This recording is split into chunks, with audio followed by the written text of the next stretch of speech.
Well, welcome to our April 2020 Policy Forum. I'm really glad that all of you were able to make it and be here. And again, my apologies that the invitation process looked a little bit different this month. I was trying something new, and we're going to go back to the old way because that seemed to work a lot better. Tom Donaldson is finalizing a project, so he might not be able to make it in today. It'll be Susan and I leading the call, and happy to have her here. She is my partner in crime and my guidance in so much of this. So I'm just going to skip through the first slide because, like I said, Tom wasn't able to make it. And at this point, I want to invite anybody from any of the states that are currently have legislation on the table. If you have an update on your state and where your state legislation is, you are more than welcome to provide it. I know we have pending legislation in New York, Massachusetts, um, New York, Massachusetts, California, and Florida. So if there's anybody on that would like to speak up about that, if there isn't, I can give a brief update, but it's always better to hear it from the person in the state if we can.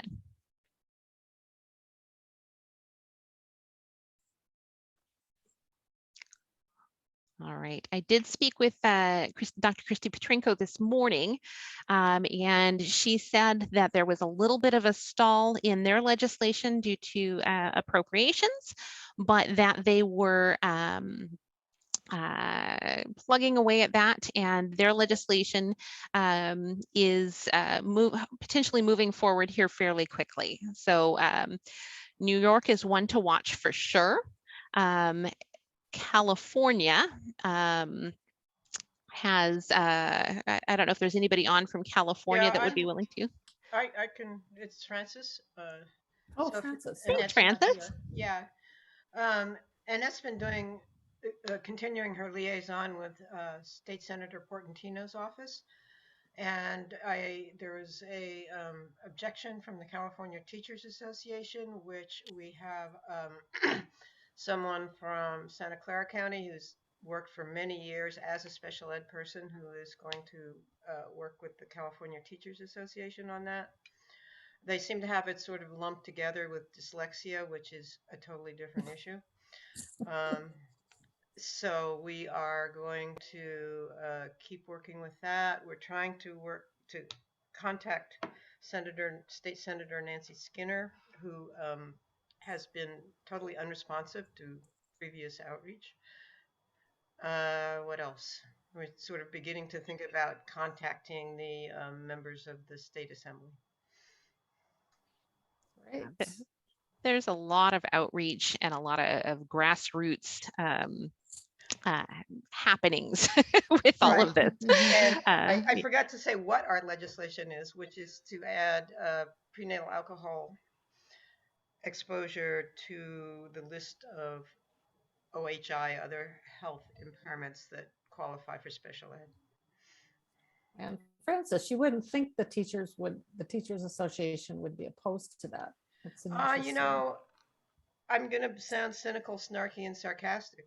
The whole point is not to spend money. To spend it more effectively. So they're concerned that it's going to open the floodgates to some huge something that's going to cost them money. Yep. We've heard that before. Yes, I'm sure you have. And any arguments you have that help, we're glad to hear. Well, and I thought Christy, whatever Christy in her response, I think there's nuggets of information in there that could be replicable in other areas. So we may want to think of having a generic response that as states are going through this, that they could use to counter that, because you're going to hear that, you know, in the DD as well as in special ed. Yeah. So we should take a look at that, Jen. And that would be really helpful. Thank you. You're welcome. Absolutely. And we still have folks joining, so little by little, bit by bit here. And I think, Tom, you've managed to join us, yes? Yes, indeed. Hi, everyone. Did you want to give a quick little update before we dive in? No, I think the only, I was going to say words of wisdom, but probably don't quite reach that ambition. I know that I have been FASD United. I think the whole field has been very, very busy. And I think that's a good thing. And we're making a great deal of progress. And I'm here today, like all of you, to appreciate the progress that is being made, and I guess more importantly, what we have to do, because we're getting down to it. I mean, we've had a great run. We keep building, but it's really a critical point. And just thinking back to those of you, it's so many of us who for 20, 25 years or more, this has been part of our lives. It feels like it's such an opportunity now, and we've just got to get this over the line. So very, very excited about all that's happening and that we can do in the coming months. Awesome. Thank you. So diving into some federal updates, just to give you some information on some things that are happening or in the process of happening. We have put in appropriations requests for a $2 million increase to the CDC line item that handles FASD. So that is in those appropriations requests are in and are in the works. They're working on appropriations. Is it next week, Susan? Yeah, well, as we're speaking, Yeah. it seems like they just got FY 2022 done, and then FY 2023 came upon. And so if you hear that from legislative assistants, oh, I'm so busy now, I can't, it's because of the appropriations process. So yeah, I think a lot of them, their deadlines are, particularly in the House, the deadlines are over, but senators may have a little more time. But if you're thinking the CDC appropriation, they've been at 11 million flatline for I don't know how many years, Tom, for a long time. And so that's a much needed request that we've put in a number of different members of Congress to get that. And last year we requested 1 million. The House went along with it, but the Senate didn't. So we're gonna hopefully change that dynamic this go around. And for those of you that maybe aren't as deep into episodes of The West Wing as maybe I am, the bill, like the FASD Respect Act, that's authorization language. That gives Congress permission to spend money on these programs. Appropriations is where they're writing the check. It's in the budget, or they're putting it in the budget to spend the money. So you have to work both sides of it. You have to work to make sure you have the appropriate authorization language allowing the money to be spent. But then you also have to do the appropriation side to tell them, yes, we actually need that money for that program that's been authorized. Yeah. And so just to put that clear. Well, and it's, and when I got into this is also very confusing, because sometimes they'll do appropriations without authorizations, and sometimes they'll do authorizations and then they won't appropriate them. But I think the movement in, in good governance, obviously, is that you have an appropriation that's authorized and then you appropriate it. Now, all the FASD language there was, if you go and read the federal code, there was quite a bit of language on FAS. It's all expired, it's gone, there's nothing. So that's why it's really important, and we're working so hard to get authorization language, because it's hard to just come into a congressman's office and say, I want 30 million for FASD, unless you have that authorization language. So we're kind of hampered when you may be thinking, we're only requesting 2 million from CDC. Well, that's what we're dealt with right now. And that's why we need the Respect Act. That's why we need the Respect Act. Exactly. Absolutely. So the other things that are in progress right now is we are putting in a request to the Surgeon General to update their advisory. Their last advisory was, I believe, 2006 or 5? 2005. And so that language for the Surgeon General's advisory really needs to be brought up to date, and also, as it's brought up to date, brought into the forefront. And this is kind of leading into a bit of strategy around the bill. The other thing that's going on is we are going to be asking for the president to, just like we've asked all of you to do state proclamations in your states, asking the president to do a presidential proclamation recognizing September as FASD Awareness Month. And that hasn't happened for many, many years. The last one I could find, I know there's one through George W. Bush, there was one through Clinton, but the last one that you can really find online was through Ronald Reagan. So that kind of tells you how much that needs to be updated. And so that's another piece of the puzzle that we're working on, just to raise the profile of FASD, but also in conjunction with the bill to help get the bill past the finish line. So, and we'll have more information on that in the next couple of months too. Yeah, and another what has happened with the autism community is that they've gotten resolutions passed in both the House and Senate asking the president to do a proclamation. So by next month, you're right, Jen, we'll have that nailed down. Yeah. The process on how we get it done. Yeah. So moving into the Respect Act. The plan is, at this point, just looking at how Congress is working, where we are at right now, the time that we have. The goal, although we have till the end of the year, is to get this pushed through into September. We want this done and put to bed by September. September is FASD Awareness Month.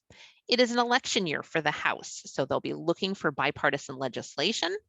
And we've had some movement in the House just in the last day that helps kind of push us in this direction. So let's plan on September being a really big month of celebration for the FASD community this year, and let's work towards that goal.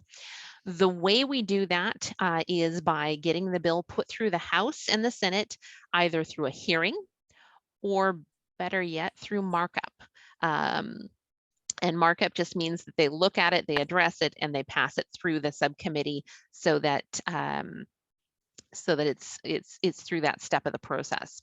The other option is to attach it to a bill or another package of bills, which again, we're keeping all of these options open, but really pushing towards markup right now, because that seems like the most likely course of action. That may change. This is a moving target. Originally, when I first started advocating, I thought, oh, no problem. We do X, Y, and Z, and it'll be done by this date. Naively, that's what I thought.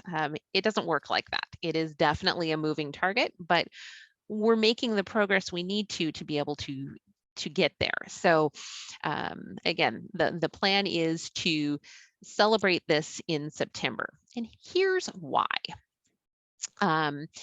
We have had one new Dem sponsor on the House Health Committee, which is awesome. Kathy Castor, big shout out to our folks down in Florida for making that happen. And then we need to give a shout out to the folks in Texas. We are meeting next week with Representative Burgess's office. Burgess is an OBGYN, Republican senior lead on committee. On the Energy and Commerce Health Subcommittee, which is the committee of jurisdiction for the FASD Respect Act. And he is interested in picking up the mantle of the late Don Young, who was our FASD champion for many, many years on the Republican side of things. And if he does, we've had meetings this month and last month with leadership in the House subcommittee and the House in general. And they have said if we can get Republican leadership behind this bill, we can get it moved through. And we met with Kathy McMorris Rogers, who's senior on the Energy and Commerce Health Subcommittee. And her staff had the exact same sentiment. She's on the Republican side. So this really, it's bipartisan legislation, but we have to show the bipartisan support on the House to be able to get it there.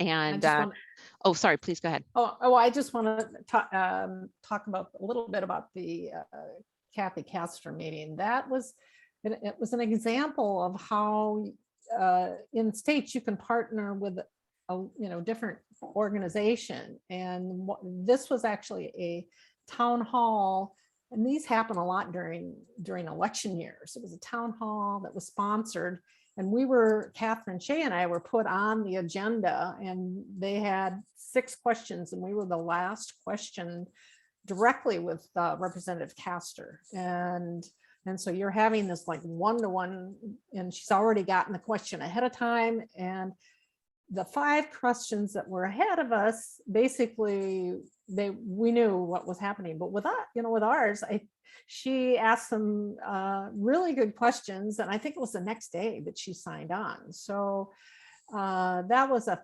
fabulous example how working with another group, I think it was called Florida Health or something, that we've been working with on different things in Florida. So hats off to. Definitely. Yep. So this is why we're talking about sailing into September. There's a whole lot of blocks on your screen, and they're a bunch of different colors. What it boils down to, if you need bifocals like me, but you're too stubborn to get them, is that there's a big gap in the month of August where the House and Senate are not in session. We know that they are working on appropriations in right now in the House, which will be moving into the Senate. And we know that just the timeline, like we can see by this calendar, what the timelines are for our legislators in terms of getting work done. So our focus really for May and June, it has got to be to get that markup done in the House. And that's where all these meetings are kind of getting to. And we're really stepping up the focus on those members of the committee. That doesn't mean we need to lose sight of other states where maybe we don't have any co-sponsors or have had any meetings. That doesn't mean, if your member is not on committee, we shouldn't meet with them. But a lot of focus is going to go into those members on committee, because we have really May and June where we want to get this pushed through. June and July, we really need to be focusing on our senators, because if we can get it pushed through in May and June, we need to have open arms for them to reach out in July, right? And then in August, when all of your legislators are back in district, this is when we really need to be meeting with them in district, even if they're already co-sponsoring, even if they're already engaged, and just reinforcing why the FASD Respect Act is important. So August is going to be a great time, and I would really start encouraging you to, if you haven't joined the mailing list for your 2 senators and your rep, I would do that because that'll tell you when they're going to have town halls. That'll tell you when they're going to be in district. If your organization has anything at all going on where you can invite them to something in the month of August, now would be the time to get that done. Now would be the time to invite them to an event, right? Just to get in front of them and get them engaged. So looking at September, the House doesn't come back into session until the 13th. So the House and Senate are both in session the 13th through the 30th. And so that's going to be a key time too for, if we can't get the bill passed before the August recess, we'll need to get a lot of work done there in September. And because the rest of the year, it's kind of spotty when the House and the Senate are both together, because it's an election year for the House and most of the members are going to be out campaigning. So. And as we're looking at September, wouldn't it have been nice if they both had been on session on September 9th? But unfortunately, unfortunately, we don't make this. We don't make the Senate schedule or the House schedule at this point, but we'll work on that. But, we've got quite a few days. The purple are when they're both in session. So we've got quite a few days that they can pass it. Yeah. Both pass it, one right after the other. So, and we had a question in the chat. Who is the Texas Republican senator? In Texas, we have, I believe, Ted Cruz and John Cornyn. The senators? Oh, they want to know who the senators were? Yeah. Yeah, so those are the senators. The House member that we are meeting with next week to discuss taking over as lead author on the Republican side is Burgess. And he's a doctor, OBGYN. He's an OBGYN. Yeah. And I did speak with Patrick Maylott, who's the staff person for Representative McCollum this morning. And well, some good news and bad news. Patrick, and I can announce it because it's public. He went to law school he studied for the bar last summer. And I knew we're going to find out soon that he'll be going to greener pastures. And I would keep asking him every time I talked to him. Well, this morning he said, Susan, I knew that you must have some sixth sense because he's leaving us. He's been with Representative McCollum for 6 years, but we're going to have his colleague, Sophia Schilling, who was with us last year. So he said it'll be a very smooth transition. He's leaving on the 12th of May. We're going to miss him. He's been great to work with, but this is a priority of Representative McCollum, so there will not be a hiccup. But he also said getting Burgess would be fabulous. And he says, we're right on target with looking at the calendar and having that bipartisan support, because that's what they're going to be looking for. So happy to hear that. So we should send him a thank you card. Oh, definitely. We're definitely. It's sad to lose somebody that is valuable on the team, even if he's not a team member. Yeah. Well, I think that also underscores, though, the need to really connect with the legislative assistants and the legislative aides that we meet with, because we had a meeting this morning with, and I'll put out a spoiler alert, with Representative Delgado. Thank you to Deborah Marcus in New York for setting that one up. And he mentioned how important it is to stay connected to the legislative staffers. And he also mentioned that he would be a co-sponsor for the FASD Respect Act. So we are up to 40 co-sponsors in the House. Yeah. That's not In official yet on congress.gov, but it took 15 minutes is all. We did our spiel, 15 minutes. He says, well, you don't have to sell me anymore. I'm on board.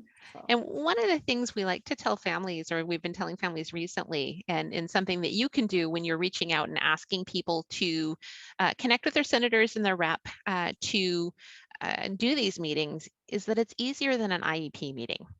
So I know a lot of you are parents in this crowd, and I know that will resonate with you. These meetings are easier than an IEP meeting because you're listened to, because they're considering what you have to say, and you're not getting any pushback in the meeting, which is really nice. So just a great sales tool for getting people involved, easier than an IEP. Any questions about the schedule or kind of how the approach we're taking right now? Any thoughts or questions on that we can address right now?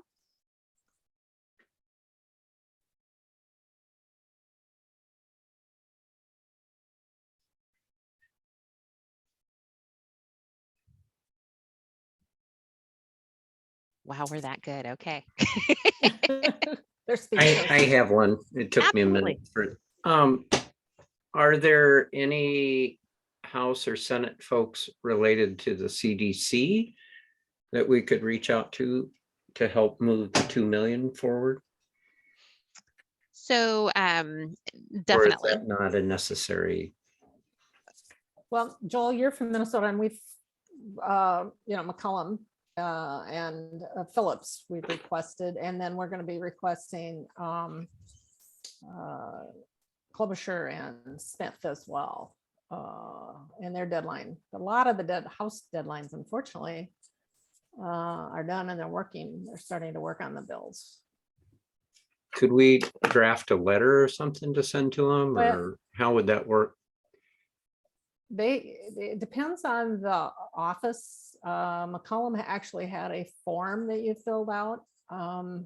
But yeah, I think it'd be helpful to send a letter of support and we can maybe, Jen, I'm just thinking, have some kind of a letter of support that could go to their offices for the appropriation. I think that would be helpful, especially in the Senate, since last year they didn't take our advice.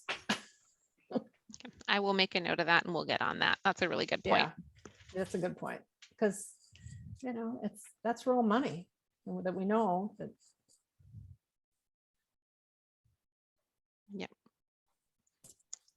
Definitely. Thank you, Joel. That was really insightful. Yeah, I appreciate that. and Awesome. Okay. So looking at the Energy and Commerce Health Subcommittee, because this is going to be our focus for the next 2 months, right? And there's again, I apologize, these slides are so busy. It's really hard to get this information distilled down when there's just the sheer volume of what we're dealing with. On this list, if they are in green, we have met with them.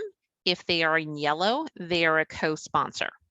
Now, just because we've met with them doesn't mean we need to be completely hands-off.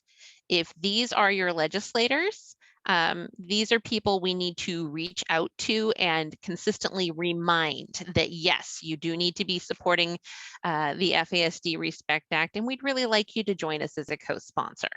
So this is, yeah, we've kind had of the really. Oh, Yeah, sorry, go we ahead. had a really good meeting with Bill Araka's staff and Buddy Carter's staff recently. I think maybe you said that. Mhm. So if you see names on there that are not in green, those are ripe for the picking, particularly now in the election year. You can see the R's and the D's. We'd like some more R's on the bill. Yeah. Um, Because you can see we've met with pretty much an even number of R's and D's, but we have Mhm. predominantly D's supporting the bill at this point. And so this is where the push really needs to be for, we need Republicans in general, but Republicans on this committee in specific to sign on. So any help we can get on that is fantastic. Yeah, looking at, we were looking specifically at Burgess. We were looking specifically at Hudson in North Carolina, Bill Rackus in Florida, and Buddy Carter in Georgia as the most likely potentials to pick up Don Young's mantle of leadership. And for those of you that hadn't heard, Don Young was one of our original co-sponsors from Alaska, a longtime FASD champion on the Republican side of things, who unfortunately passed away. So we're looking for that new champion on the Republican side to pick up the mantle of FASD and carry it forward. So. And just because somebody is not noted in green doesn't mean that somebody hasn't reached out to them and hasn't met with them. It's just, I haven't heard of it. So if you can let me know, that would be awesome. We had a great surprise this last month where Representative Bacon from Nebraska signed on as a co-sponsor, where we've never even met with him. So I don't know who reached out to Representative Bacon. I am grateful. And that may have had something to do with our Text to Connect program that we did, where you text the code to 50409, and it automatically sends a letter of support for the FASD Respect Act to your 2 senators and your representative. And we had just an update on that, over 450 people text to connect. So you multiply that times 3 because each text sends 2 senators and a rep. That's a huge outreach right there. And so that may have had something to do with that. And we're going to continue that program on with more updates to that as well. And that, yes, Kathy, the text is still operating. So if you have not sent the text to connect yet, please go ahead and do that. And that's all up on the website. Yeah, Michelle Traeger is still having people texting it. Yeah, it's just a quick and easy way to invite people who maybe don't have that much time or aren't that engaged in the political process to get involved and to send some support. So thank you all for your push on that. So we added 4 new co-sponsors in the House this month, which is great. And you can see, I mean, we had 8 in the House and 2 in the Senate last time. So we are definitely moving and shaking here. We had Kathy Castor, we had Bacon, we had Lauren Underwood in Illinois, and then we just today added Representative Delgado from New York. So that was Kathy Castor from Florida. That was Don Bacon from Nebraska, Delgado from New York, and Underwood from Illinois. So that was really awesome work. Like if we can just keep plugging away at it like this, that's fantastic. And thank you, Michelle, for putting the instructions to the text to connect in the chat. If you text just the word sign and then the code to 50409, it will ask you what your address is. And then it'll confirm who your 2 senators and your rep are, and will automatically send the letter of support for the FASD Respect Act out to them. Jen? Yeah. This is Barb. I know that we have a Republican in Michigan that signed on. I don't know if that's in your list or not. I didn't see it. Let's see. Let me pull that up because I can tell you exactly who it is. I'm thinking Heisinger, but That's ringing a bell. Yeah, let me. You'd think I'd know these all off by the top of my head I at this know. point, but Well, we're also we're also working for Upton as well. We've got Kate and another person going to a fundraiser where he's going. So we're trying all angles. right. And Debbie Dingle has been hard to nail down. She's got a lot going. Underwood just signed on. Oh yeah, Underwood, yeah.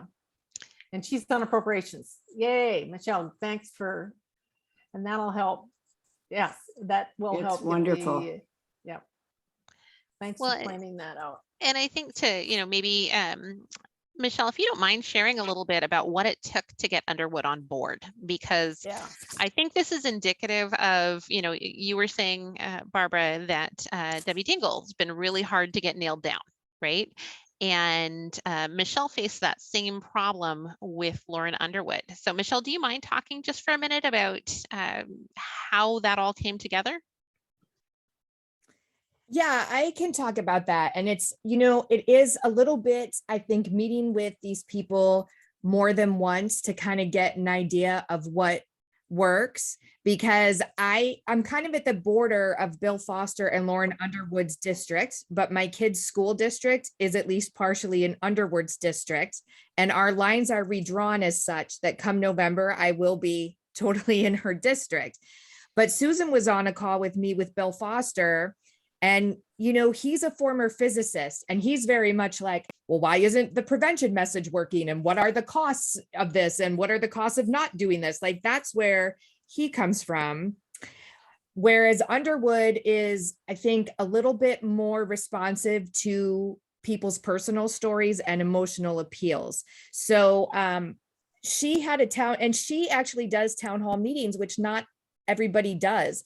So she had one in my area back at the end of last summer. And I went and I stood up and I brought up HR 4151, and she said, please leave the information with my aides and someone will get back to you.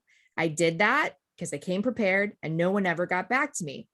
Another mom in my area, in her district, who is nervous about public speaking, but so passionate about this legislation, with Jen's guidance, reached out to Lauren Underwood's office in February and did a virtual meeting with her. And that's where I think that personal story really affected her.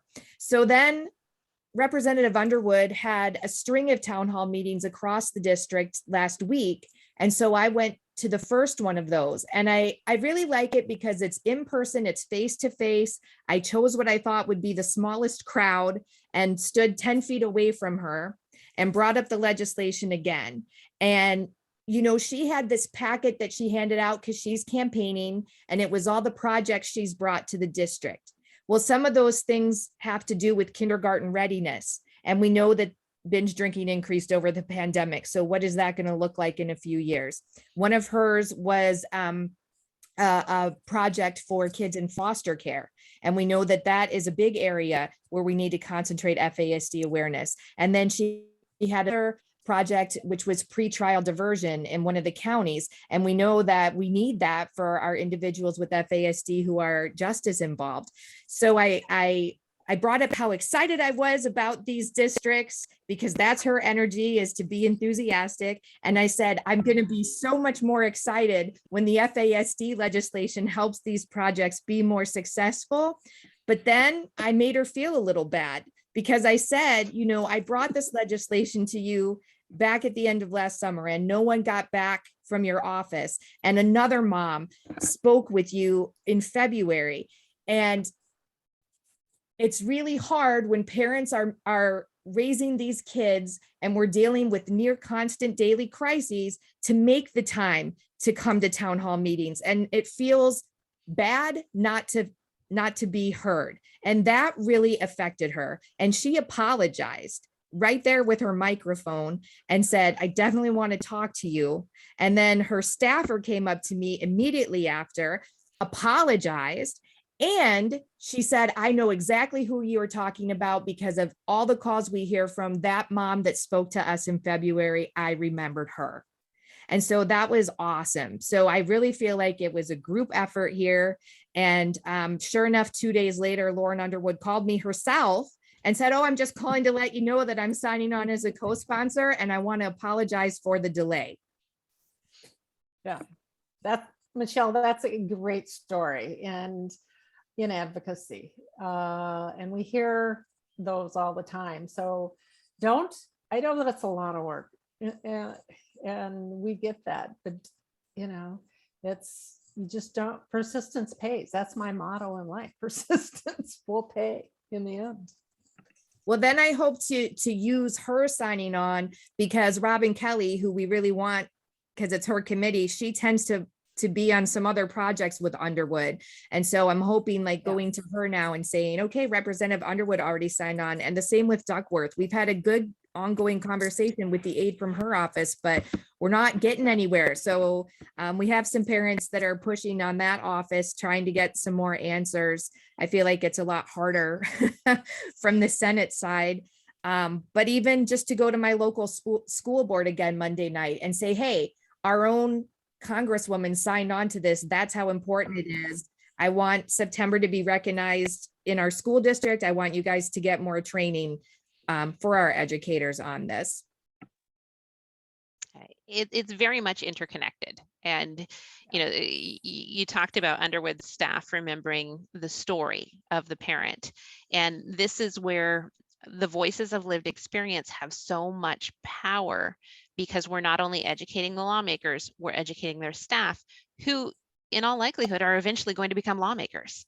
So this really is building the future that we want, one advocacy meeting at a time. Looking at our current list of sponsors, we added, we've got our additions here, Barbara. I'm looking for your Michigan. And did I leave Michigan off the list? So I need to go back and look at this because you said Huizinga signed. So I will go back and take a look at that and just track that down if it's a problem. So, and we do have Collins from Maine on, Karen, but we need Matsui from California for sure. For sure. So those are our current sponsors, and I'm quite frankly pretty proud of this list. Obviously we need to add Antonio Delgado from New York onto this because he just signed this morning and I already had this slide done. But you know, this is a lot of work, you guys, that you have all done together. And I think we can all kind of go around and give ourselves a collective pat on the back for getting this far, because this is not something that is typically done without you know, a huge bunch of paid lobbyists. And we're doing this as grassroots outreach. And I think that's pretty impressive. So in April, oh, sorry, go ahead. Yeah, I was just looking, yeah, Michigan, I just went to Congress back up and we have Huizinga. Do So you I need have to add, Huizinga on, Yeah. in Minnesota? 'Cause Pardon me? Do In you Michigan. have a Huizinga, Susan, from No. Minnesota? No. Okay, then that's where it went. It Okay. went to We Minnesota. I have just four, saw we it. have four in Minnesota. We have four in Minnesota.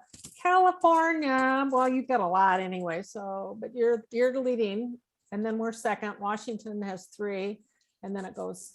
So let's make this a contest. Yeah, The so winner I goes apologize, to- Barbara. I need to fix it. I need to fix Minnesota and change that to Michigan. My apologies. Thank you.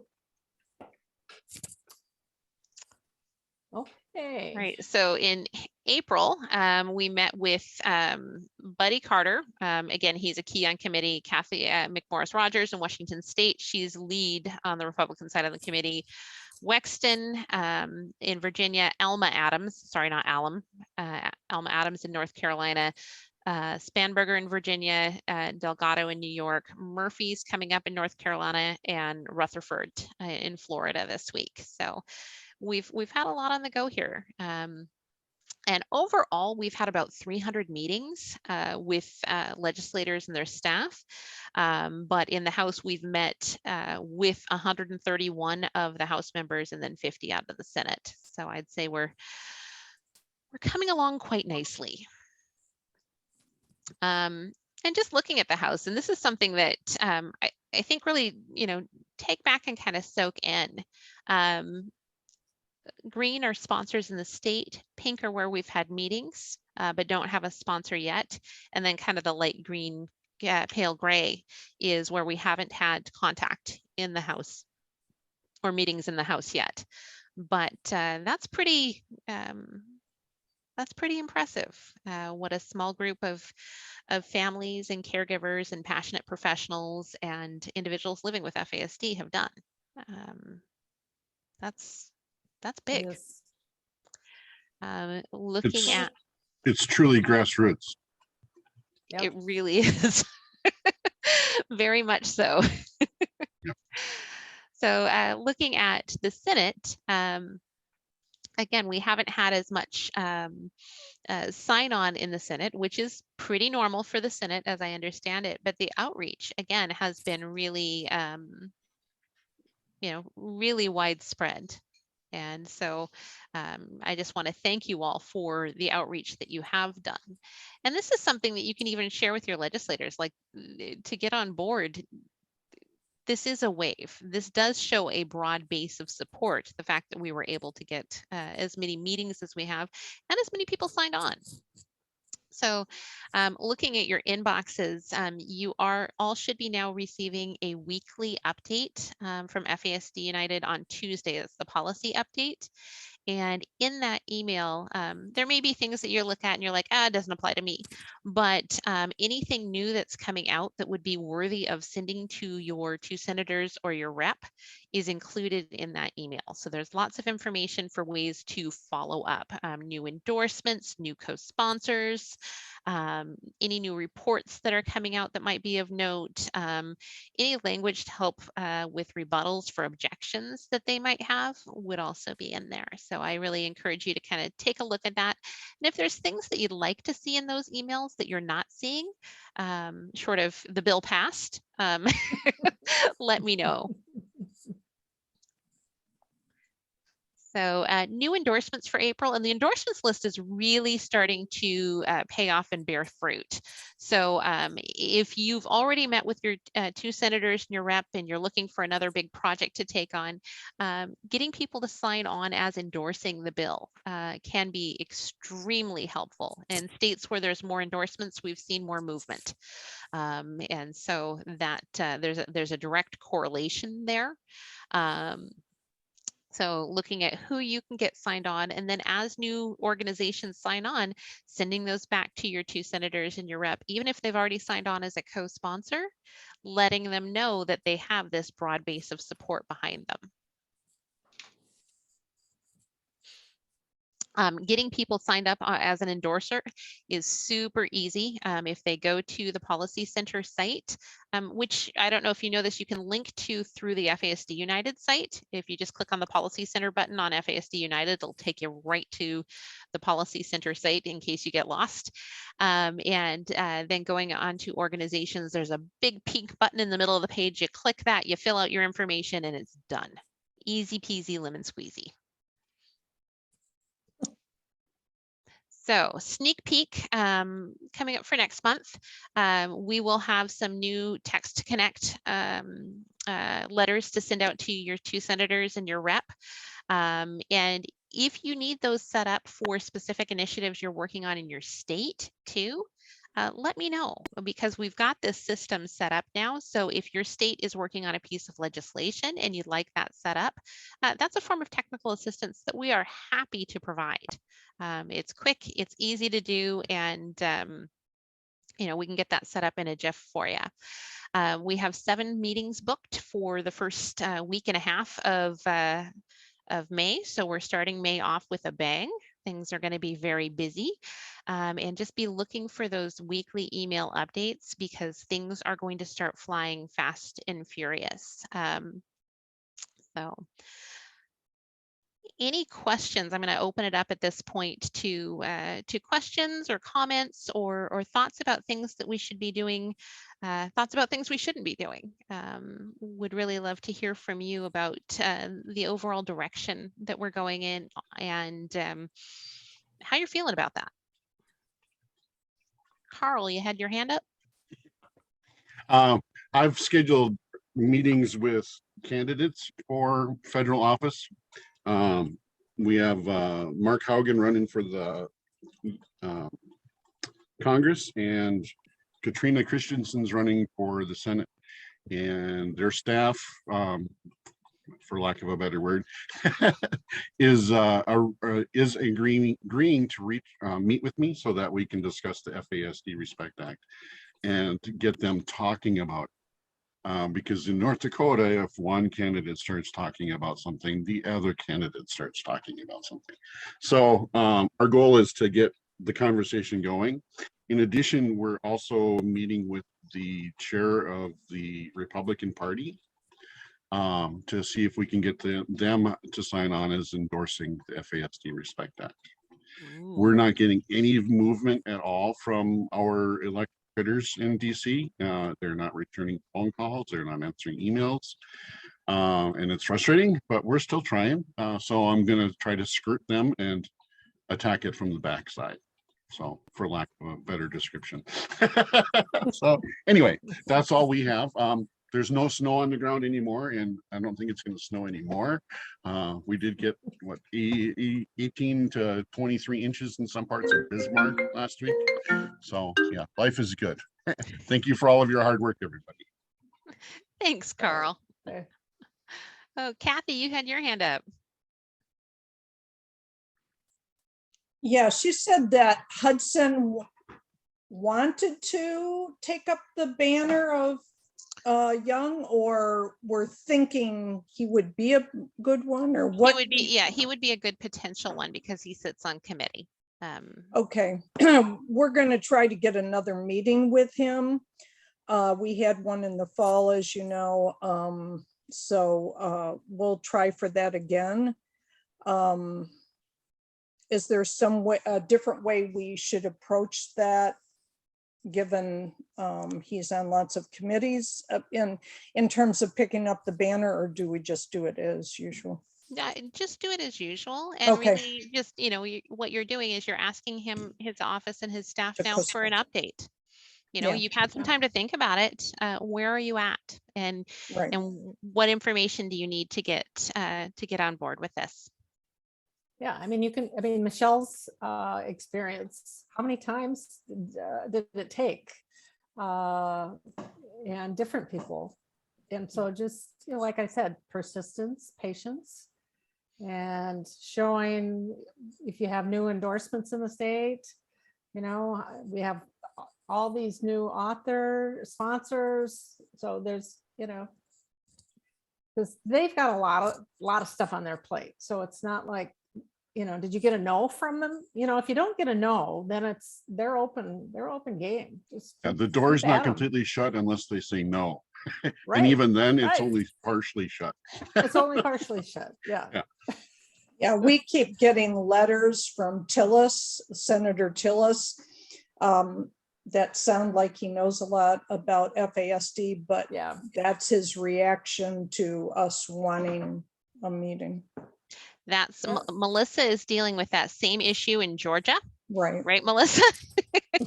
And I think it's just it's picking away at it. If you're not having luck with your direct emails to their health staffer, maybe try for an email to their scheduler. That's one way that in California they've skirted the issue. They've gone around the health staffer and tried to book a meeting with the legislator themselves using the scheduler's email. So there's, where you close a door, you open a window, right? So it's finding creative ways. And we know from experience that it takes roughly 5 connects Right. before we get somebody on board. I mean, it was amazing that Rep Delgado came on in 15 minutes this morning. That is not normal.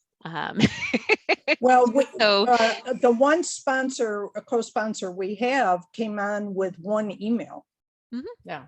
Yeah. So, But I that's think great. success breeds success. So we've got 40, and the more they see, the more they're likely to get on. One of the things we kind of glossed over about the proclamations. And I just wanted to see maybe a show of hands of you folks who's working on proclamations. I mean, ideally, it would be great if we could have all 50 states do a proclamation. Now, we're doing our intern Brandy's doing some research, because I know Arnie's office had one person in the governor's office that did proclamations. So if you Google your state and governor proclamation, I think most states will have that. We're collecting that information because each one is a little different as far as their deadlines and the number of words and that kind of thing. But you really need to, for September, is start working on that now. Ours has gone in North Carolina to the governor. Yes. The governor's office. Yeah. So yeah. And it went in last year in February, but we didn't know until recently that it was approved. I never got notice, and I kept calling them saying, well, it is September. You said to wait, and we were never notified. But last year was kind of a weird year, COVID was. And we do have language now on the website that Jen put together on proclamations, but we may need to tweak that maybe after we do the analysis on the number of words, and so that'll be hopefully coming soon, right? So if you go to the Policy Center under updates and do a little search, there is a resource guide for doing state proclamations. We're not in the business of telling any state what they need to say or how they have to say it. That is not our role. That is not our job. That is not our purview. So what we've done is we've provided examples of things you could say. We've provided an example of one that is more prevention focused. If your organization is more prevention focused, we've provided one that is more person focused. If your organization is more person focused. We've provided links to a number of organizations that have done them in the past. So you can kind of look and pick and choose and create your own language. And ultimately, if you need some help with that, that's something that we're happy to provide TA or technical assistance on. And like I said, Brandy's hard at work compiling information. So we have a directory of exactly how do you get your state proclamation.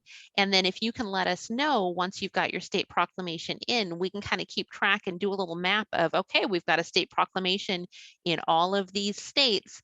That's something else that we are happy to share out with our lawmakers and our legislators, because that again is powerful data. It shows strength in numbers, and it shows the strength in grassroots support. Yeah, and that could be included in the House and Senate resolutions. So many states have proclamations. So yeah, all of it, we were talking about this before the meeting started. It's kind of like an orchestra, and you're, getting to the crescendo, and it's all these different pieces, these different instruments that it's not just the individual meeting, it's all the different things that we're doing together to make it happen. It's the endorsements, it's the proclamations, they all will help bring us to the finish line. And if you're looking for something to do in September, I have to put my little plug in here for Run Fast. We've opened a Run Fast for sponsors at this point. It is linked, you can link to it through the FASD United site, or you can go to it directly at runfast.org. Run Fast is the virtual 5K that Rebecca Toulouse started, and really excited for this year. We've got opportunities if you want to create a gathering in your state and perhaps invite your elected official or a candidate to that event. We have a calendar where you can submit meetups where people are going to be doing the Run Fast together. And there's different ways of participating. We recognize that last year, $35 each was probably too much for some of our larger families. So we have lower cost options in there for families that have mini kids, because a number of families in our community are quite big. And we want to make sure that it's reasonable for everyone to be able to participate. So I encourage you to check that out and see what you think. And again, any feedback or thoughts or comments on that, I'd really love to hear it. But we've hit the top of the hour.